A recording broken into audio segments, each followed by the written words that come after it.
Bismillahirrahmanirrahim. Wa idza huyyitum bitahiyyatin fahayyu bi ahsana minha aw rudduha. Uhayyikum tahiyatan islamiyyah, tahiyatan mubarakah, tahiyatan min 'indillah, tahiyatan yukramu biha ahlul jannah, wa tahiyatan tadhhirul quluba syururan wa salama.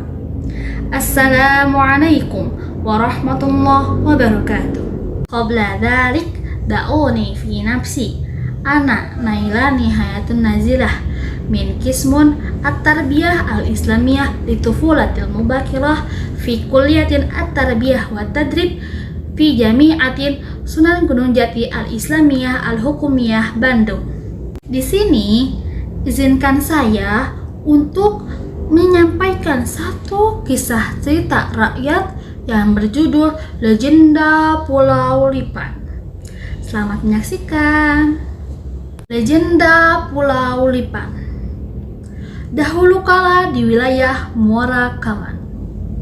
Wilayah Muara Kaman merupakan satu wilayah dengan lautan yang sangat luas, dengan garis pantai yang ada di wilayah Berubus. Di sana terdapat kerajaan yang sangat besar yang terkenal dengan pelabuhannya yang mempertemukan berbagai kapal dari dalam maupun dari luar negeri, layaknya sebagai pelabuhan yang besar. Kerajaan ini juga terkenal di seluruh negeri dengan seorang putri yang sangat cantik yang diberi nama Putri Aji Putih. Sang putri diberi nama tersebut karena dengan kecantikannya dan kulitnya yang berwarna putih, tidak ada seorang pun yang seperti dia pada zamannya. Sehingga kecantikannya pun menyebar di seluruh negeri sampai dengan negeri Tiongkok. Setelah Raja Tiongkok mendengar tentang kecantikannya Putri Aji, dia pun langsung bergegas dan mengirimkan sebuah pasukan dengan kapal yang sangat besar ke kerajaannya.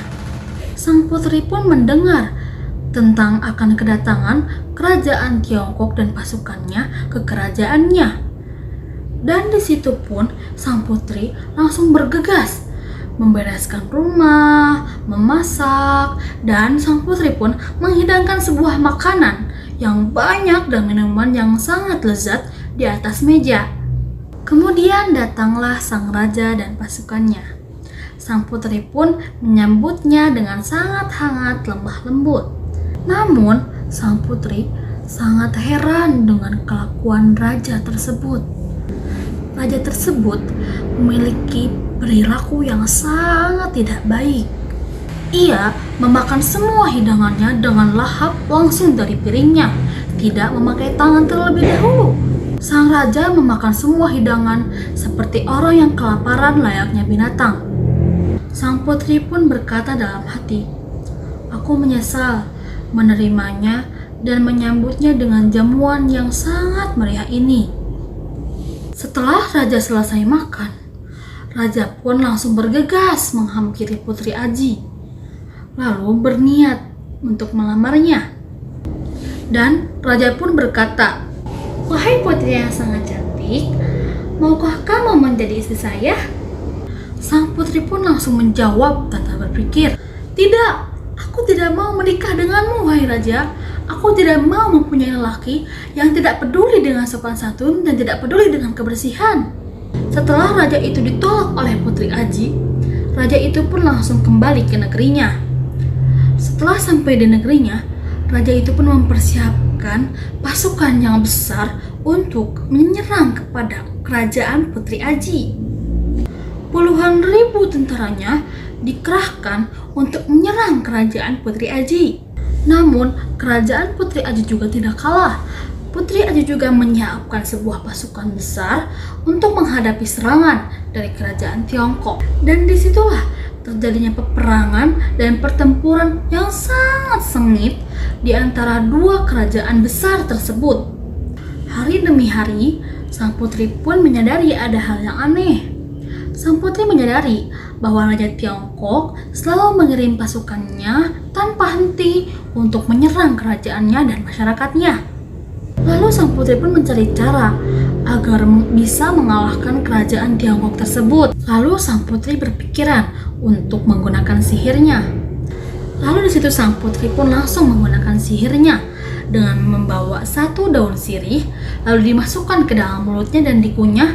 Tak lupa Putri Aji juga mengucapkan mantranya. Setelah lama mengunyah, akhirnya sang putri pun bur. Daun-daun sirih yang sudah dikunyah itu berubah menjadi jutaan lipan, bahkan lebih banyak lagi. Lalu lipan-lipan itu pun merangkak dan langsung menyerang kepada pasukan Raja Tiongkok. Pasukan Raja Tiongkok pun langsung melarikan diri. Lalu pasukan Raja Tiongkok pun langsung menaiki kapal yang ada di danau. Dan pasukan Raja Tiongkok pun tewas di sana. Dan akhirnya danau itu disebut oleh orang-orang sebagai Danau Lipan atau diarabkan menjadi Danau Haris.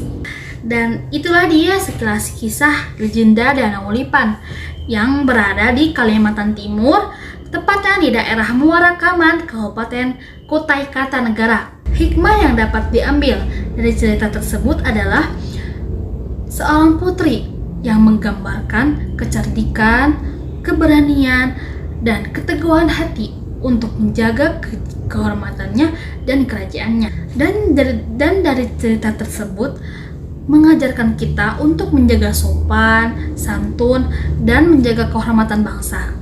Dan adapun hadis yang terkait dengan kisah tersebut adalah Rasulullah SAW pernah bersabda, tidaklah seseorang diamanahi pemimpin suatu kaum, kemudian ia meninggal dalam keadaan curang terhadap rakyatnya, maka diharamkan baginya untuk surga. Hadis riwayat Bukhari dan Muslim. Dan Rasulullah SAW juga pernah mendoakan kesukaran bagi pemimpin yang menyusahkan rakyatnya. Ya Allah, siapa yang mengemban tugas mengurusi umatku, kemudian dia menyusahkan mereka, maka susahkanlah dia. Hadis riwayat Muslim. Dan adapun ayat Al-Quran yang terkait dengan cerita di atas adalah Quran Surat Al-An'am ayat 129 yang berbunyi Bismillahirrahmanirrahim, wa kadzalika nuwalli ba'dadh-dhalimina ba'dhan bima kanu yaksibun, yang berarti dan demikianlah kami jadikan sebagian orang-orang zalim berteman dengan sesamanya sesuai dengan apa yang mereka kerjakan. Quran Surat Al-An'am ayat 129. Adapun Quran Surat An-Nisa ayat 58 yang berbunyi Innallaha ya'murukum atuwaddul amanati ila ahliha wa idza hakamtum bainan nasi atahkumu bil 'adl innallaha ni'ma ya'idukum bih innallaha kana sami'an basira, yang artinya sungguh Allah menyuruhmu menyampaikan amanah kepada yang berhak menerimanya. Dan apabila kamu menetapkan hukum di antara manusia, hendaknya kamu menetapkan dengan adil. Sungguh Allah sebaik-baik yang memberi pengajaran kepadamu. Sungguh Allah Maha mendengar dan Maha melihat. Quran Surat An-Nisa ayat 58. Dan itulah dia contoh-contoh dari hadis dan Al-Quran yang terkait dengan kisah cerita legenda Pulau Lipan. Dan saya Nailani Haitun Nazila pamit undur diri. Semoga dapat dipahami. Mohon maaf bila ada kesalahan kata atau penyampaian dalam berbicara.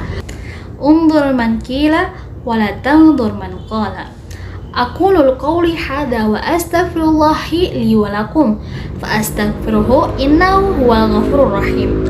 Wallahul muwaffiq ila aqwamit thoriq. Wassalamualaikum warahmatullahi wabarakatuh. Ilal liqa.